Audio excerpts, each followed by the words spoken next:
Israel just launched a strike on Iran. That much you already know. In a bold and highly sophisticated air and intelligence operation, Israel took out key figures in the Iranian military and struck several of their strategic facilities. Every target was military, because Israel has nothing against the Iranian people. On the contrary, they are victims too of the same regime that threatens us. And I can tell you this from personal experience. Out of the entire Muslim world, Iranians are the ones who support Israel the most. I receive more messages of support from Iranians than from all other Muslim countries combined. In the coming days, you're going to hear about bombings, missile strikes, and air bases. And I will do my best to give you the Israeli perspective. But to really understand this war, you need to understand the context. And to understand the context, you need to hear what my 7-year-old daughter told me this morning. At 3 a.m., a rocket siren went off. We headed to the shelter. Luckily, in our home, the shelter is also the kids' bedroom, so they stayed in bed. But most Israelis don't have a shelter in their house. Most people run to stairwells or public shelters in the middle of the night. For us, it wasn't so dramatic. In the morning, my daughter asked me what happened, and I told her Israel attacked Iran's military because Iran wants to destroy Israel. She looked at me and said, "But we're such a small country. Why do they want ours too?" Then she added, "If there was peace, they could come here and we could go there, and they would have a bit from us and we would get a bit from them." My daughter, she thinks like most people in the West. Peace is the best outcome for everyone. And she's right. That worldview is beautiful, moral, and it is the one we raise our kids on. But we also need to understand this is our Western mindset. The Iranian Islamic regime doesn't think like that. It is hard for us to grasp that others may live by completely different worldviews, but they do. In basic Islamic thinking, the world is divided into two camps: Dar el-Islam, lands already under Islamic rule, and Dar el-Harb, lands of war that must still be conquered and brought under Islam. Nearly every devout Muslim knows this concept. And that's the root of the Iranian regime's hatred towards Israel. Before the 1979 Islamic Revolution, Israel and Iran had good relations. Iran was relatively Western. Iranians are mostly Persians, not Arab. They have a completely different history and culture. The wars Israel had were mostly with Arab states, Egypt, Jordan, Syria, not with Iran. But then came 1979, the Islamic Revolution, and almost overnight, Iran began calling for Israel's destruction. And there is something many don't realize. The distance between Israel and Iran, 2,000 kilometers. There are two entire countries between us, Jordan and Iraq.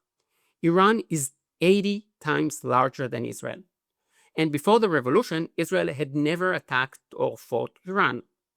The regime's hatred toward Israel is purely ideological. It's religious hatred against the very existence of a Jewish state. This is crucial to understand. For decades, Iran's official state policy has been to eliminate Israel. Ayatollah Khomeini, the founder of the regime, said, "Israel is a cancerous tumor. It must be eradicated." Islam grows with blood. The Prophet of Islam held the Quran in one hand and a sword in the other. The sword to crush traitors, the Quran to guide the faithful. This shouldn't surprise anyone, because whoever hates Israel usually also hates the West. And I could give you dozens more quotes from Iranian leaders. They are absolutely obsessed with the destruction of Israel. You won't find Israelis calling for the destruction of the Iranian people. We don't burn their flags. We know that the Iranian people are suffering too, under this brutal regime. The hatred towards Israel has been Iran's official policy for decades. I've always taken them seriously, because I've seen what they do to their neighbors and what they do to their own people. Let's start with the neighbors. Since the revolution, Iran has been responsible for the death of nearly 1 million Arabs. Sounds strange? I know. People assume Iran supports Arabs, but that's not true. In the 1980s, there was a horrific war between Iraq and Iran. Children were sent to the front lines. There were chemical weapons, massacres. You could say, fine, that was a border conflict decades ago. But that's just one example.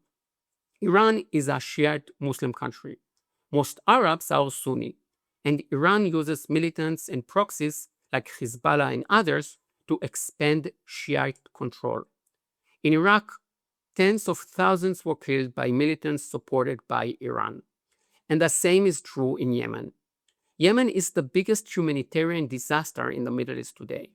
And of course, Syria. Assad wouldn't have lasted 1 year without Iranian help. Iran helped him crush the Syrian people. And again, hundreds of thousands were killed. But what Iran does to its own people speaks louder than any military campaign. Thousands of Iranians have been executed by their regime. Remember Amini? She was murdered for not wearing a head covering. The world got upset for a few days, but the oppression of women in Iran continues. In Iran, a woman can fly abroad without her husband's permission, and it is legal for a man to beat his wife. And where are the so-called human rights organizations? Where are the feminist protests? When Iran says it wants to destroy Israel, I believe them. Iran has armed and funded every major group that opposes Israel. Hamas, Hezbollah, Shiite militants in Iraq, and maybe the most insane example, the Houthis in Yemen. Yemen, 2,000 kilometers away from Israel, is in a brutal civil war for over a decade. But you don't hear much about it. Why? Because when Muslims kill Muslims, it doesn't make headlines. Not in the West, not in the Muslim world. Think I'm wrong? Send me one picture of a massive protest in London or a US university over what's happening in Yemen. There are none. If you can't blame the Jews, it's not news. Meanwhile, Yemen is the worst humanitarian crisis in the Middle East. And yet the Houthis, backed by Iran, are firing missiles at Israel. Tens of thousands of Yemenite children are starving, but Iran's money goes to rockets, not food. Their flag doesn't say peace or justice. It says death to America, death to Israel, curse upon the Jews, victory to Islam. Just like Khomeini said, Islam grew with blood. On October 7th, many Israelis realized this had to end. We cannot live safely while terror groups that openly call for our destruction sit just across the border. That is true for Hamas, that is true for Hezbollah, and it is even more true for the regime behind them both, Iran. 6 months ago, I said it in a video. Iran would be next. I said it not because I'm a low-ranking Mossad agent, but because Israel simply cannot live under this existential threat. Today, Israel took the first step to remove it. The problem is, too much of the Western world still think like my daughter. And when a 7-year-old dreams of peace, it's sweet, it's honest. But when grown-ups in the West believe you can make peace with a regime that brutalizes its own people, is responsible for hundreds of thousands of deaths, and openly calls for genocide, that's not noble. That's dangerous fantasy. Please share this video with people who think like my daughter. I will keep updating you as things unfold. See you in the next one. Yalla bye.